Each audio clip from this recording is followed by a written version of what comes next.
ఆంధ్రప్రదేశ్లో ఇంధన మంటలు బగ్గుమన్నాయి. కొత్త ప్రభుత్వం తీసుకున్న పెట్రోల్, డీజిల్ ధరల పెంపు నిర్ణయంపై ప్రతిపక్ష వైసీపీ తీవ్ర ఆగ్రహం వ్యక్తం చేస్తోంది. ఎన్నికల ముందు ఇచ్చిన హామీలు మరిచి ప్రజలపై భారం మోపారంటూ రాష్ట్ర వ్యాప్తంగా శాంతియుత నిరసనలకు దిగింది.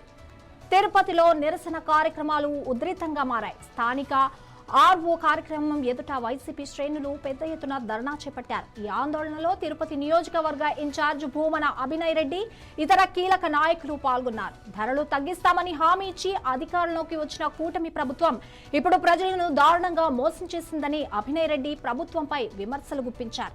ఈ ఇంధన ధరల పెంపు కేవలం వాహనదారులపైనే కాకుండా దీని ప్రభావంతో నిత్యావసర వస్తువుల ధరలు కూడా ఆకాశాన్ని తాకాయని ఆయన ఆవేదన వ్యక్తం చేశారు.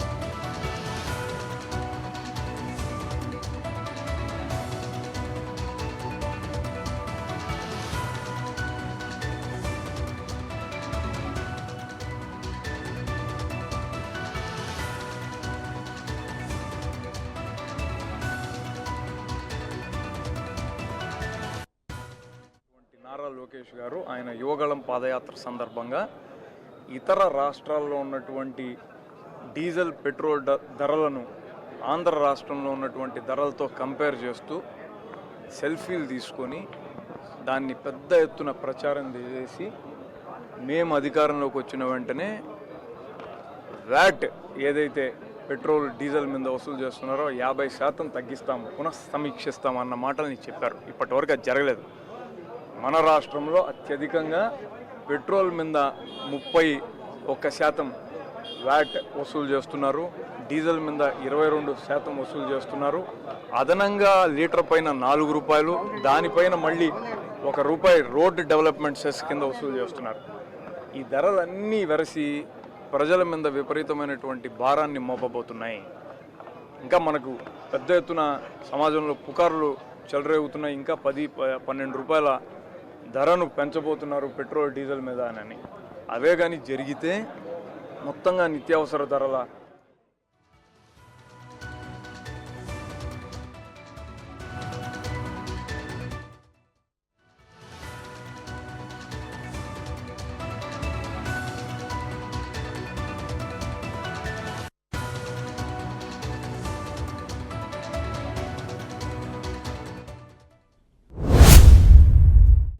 విశాఖపట్నంలోని ప్రముఖ ఆర్కే బీచ్ వద్ద అరుదైన ప్రకృతి మార్పు కనిపించింది.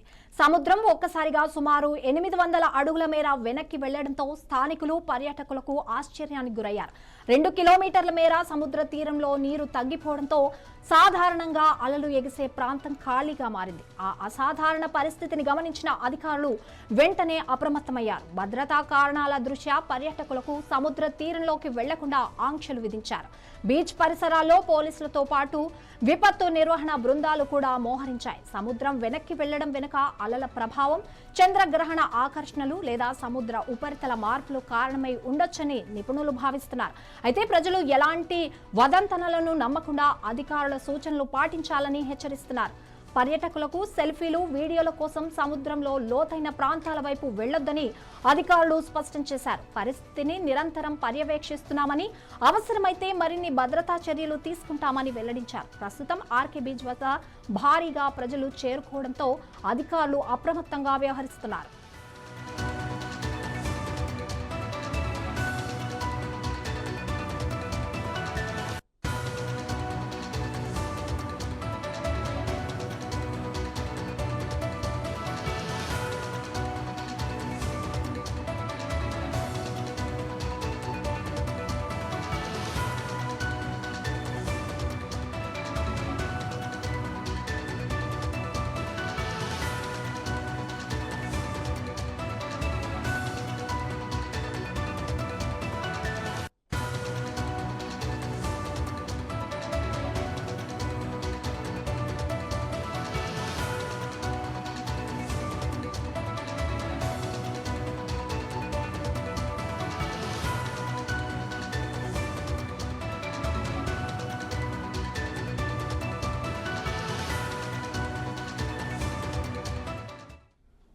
విశాఖపట్నంలోని ప్రముఖ ఆర్కే బీచ్ వద్ద అరుదైన ప్రకృతి మార్పు కనిపించింది. సముద్రం ఒక్కసారిగా సుమారు 800 అడుగుల మేర వెనక్కి వెళ్లడంతో స్థానికులు పర్యాటకులు ఆశ్చర్యానికి గురయ్యారు.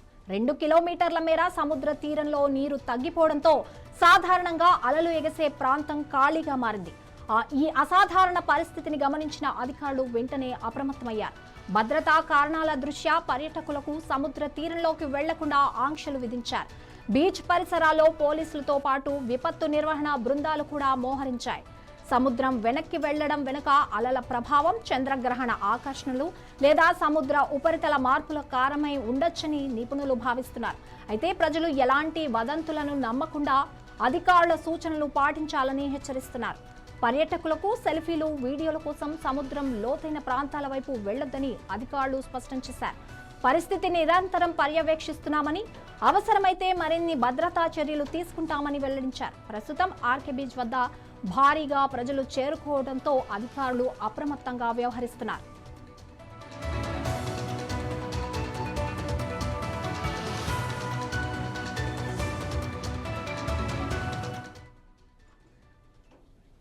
దీనిపై మరింత సమాచారం మా వైజాగ్ రిపోర్టర్ శ్రీనివాస్ అందిస్తారు.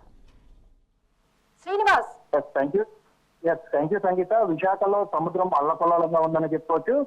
నిన్న అమావాస్య కావడంతో గత కొద్ది రోజుల నుంచి కూడా సముద్రం అల్లకల్లోలంగా ఉందని చెప్పుకోవచ్చు. అయితే నిన్నటి నుంచి కూడా సముద్రం దాదాపుగా 800 మీటర్లు బయటకు రావడంతో అటు పర్యాటకులతో పాటు అధికారులు కూడా ఆందోళన వ్యక్తం చేస్తున్నటువంటి పరిస్థితి. అయితే ఈ వీకెండ్ కావడంతో ప్రజలు ఎవరిని కూడా రావద్దంటూ కూడా ఇప్పటికే పర్యాటకులను అయితే అధికారులు అయితే ఆదేశించడం జరిగింది. అయితే నిన్న జరిగినటువంటి ఈ సంఘటన అంతా కూడా ఈ రోజు కూడా సముద్రం అల్లకల్లోలంగా ఉందని చెప్పుకోవచ్చు. అయితే దాదాపుగా 800 మీటర్లు సముద్రం ఎదురుగా రావడంతో అటు పర్యాటకులతో పాటు స్థానికులను కూడా బీచ్ లోకి రావద్దు అంటూ కూడా ఇప్పటికే ఆంక్షలు అయితే విధించినటువంటి పరిస్థితి. అయితే ఇప్పటికే అటు నేవీ సిబ్బందితో పాటు అక్కడ ఉన్నటువంటి జీవీఎంసీ అధికారులు అలానే పోలీసులు కూడా ఎప్పటికప్పుడు పర్యవేక్షిస్తా ఉన్నారు. బీచ్ లోకి ఎవరైనా రానివ్వకుండా అయితే ఆంక్షలు విధించినటువంటి పరిస్థితి. అయితే దీంతో అటు పర్యాటకులు, స్థానికులు కూడా తీవ్ర ఇబ్బందులకు గురవుతున్నారని చెప్పుకోవచ్చు. ఎందుకంటే సమ్మర్ కావడంతో పిల్లలను తీసుకుని బీచ్ కు రావడానికి ఎంతో ఆసక్తి చూపిస్తా ఉంటారు. అలాగే విదేశీయులు కూడా విశాఖపట్నాన్ని సందర్శించడానికి అయితే ఎక్కువ మక్కువ చూపిస్తా ఉంటారు. సిటీకి మధ్యలో ఉండడంతో అటు పర్యాటకులతో పాటు స్థానికులకు కూడా విశాఖ బీచ్ కి అయితే వస్తున్నటువంటి పరిస్థితి.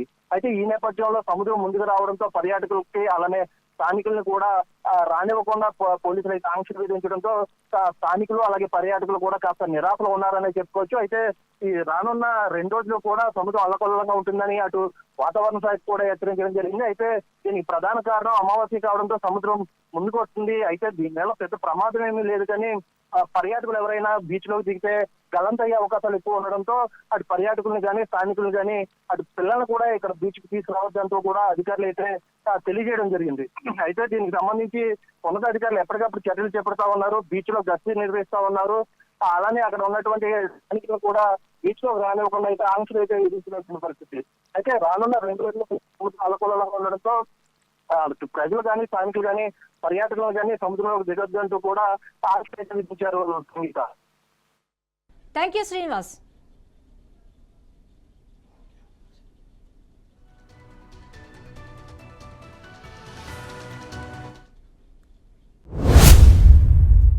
Markapuram collector M Vijaya Sunitha Facebook ఖాతాను సైబర్ నేరగాళ్లు హ్యాక్ చేశారు. ఆమె ఖాతాను ఫాలో అవుతున్న వారికి మెసేజ్లు పంపడంతో కలెక్టర్ విషయాన్ని గుర్తించి అప్రమత్తమయ్యారు. వెంటనే తన ఫేస్బుక్ అకౌంట్ను బ్లాక్ చేశారు. త్వరలోనే కొత్త అకౌంట్ క్రియేట్ చేసి ప్రజలకు అందుబాటులోకి తెస్తానని కలెక్టర్ తెలిపారు. గతంలోనూ కొందరు అధికారుల ఖాతాలను సైబర్ నేరగాళ్లు ఇలానే హ్యాక్ చేసినట్లు సమాచారం. ఘటనపై పోలీసులు దర్యాప్తు చేస్తున్నారు.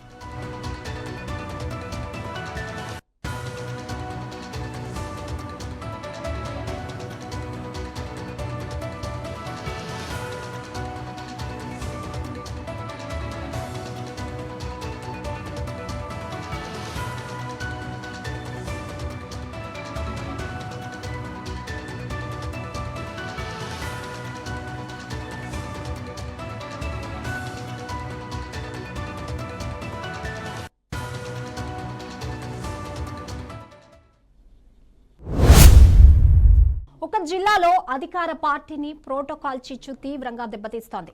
మంత్రులు, స్థానిక ఎమ్మెల్యేల మధ్య సమన్వయం పూర్తిగా కొరవడింది. ఎమ్మెల్యేలకు కనీస సమాచారం ఇవ్వకుండానే మంత్రులు శంకుస్థాపనలు, ప్రారంభోత్సవాలు చేస్తూ ఉండడం తీవ్ర వివాదాలకు దారితీస్తోంది. ఈ ఆధిపత్య పేరుతో క్షేత్రస్థాయిలో పార్టీ పరువు చేజార్తుది అభివృద్ధి కార్యక్రమాలు పక్కదారి పడుతున్నాయి. ఈ ప్రోటోకాల్ గొడవల వల్ల అధికారులు తీవ్ర ఇబ్బందులు పడుతున్నారు. ఒకే రోజు 2-3 మంత్రులు వేర్వేరు కార్యక్రమాలు ఏర్పాటు చేయడంతో దేనికి హాజరు కావాలో తెలియక అయోమయానికి గురవుతున్నారు. ఒక మంత్రి కార్యక్రమానికి వెళ్తే మరో మంత్రి ఆగ్రహానికి గురి కావాల్సి వస్తారు. దీంతో వారు సంకట స్థితిలో పడ్డారు. ఈ పరిణామం అధికారుల పనితీరుపై తీవ్ర ప్రభావం చూపుతోంది. ఈ సమన్వయ లోపం ప్రభుత్వ పాలనను అపహాస్యం చేస్తోందని, ప్రజల్లోకి తప్పుడు సంకేతాలు వెళ్తున్నాయని రాజకీయ విశ్లేషకులు అభిప్రాయపడుతున్నారు.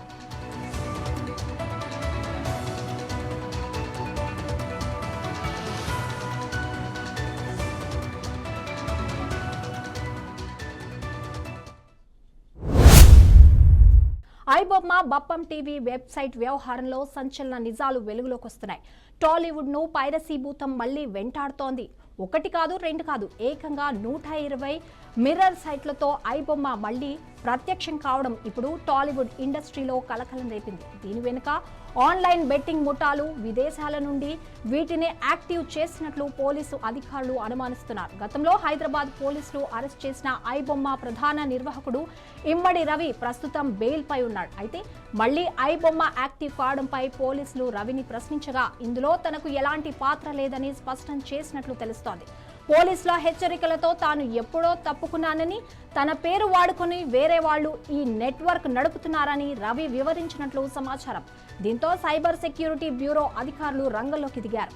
ఐబొమ్మ మళ్లీ ప్రత్యక్షం కావడం, తెలుగు సినిమాలు ఇందులో కనిపించుతూ ఉండడం సినీ పెద్దల ఆందోళన నడుమ యాంటీ పైరసీ సెల్ ఇప్పటికే సైబర్ సెక్యూరిటీ బ్యూరోలో ఫిర్యాదు చేసింది. అయితే దీని తీవ్రతను గమనించిన సైబర్ పోలీసులు అంతకంటే ముందే సుమోటోగా దర్యాప్తు ప్రారంభించడం గమనార్హం. ప్రస్తుతం ఈ ఇంటర్నేషనల్ బెట్టింగ్ ముఠాల మూలాలను వెలికితీసే పనిలో పోలీసులు నిమగ్నమయ్యారు.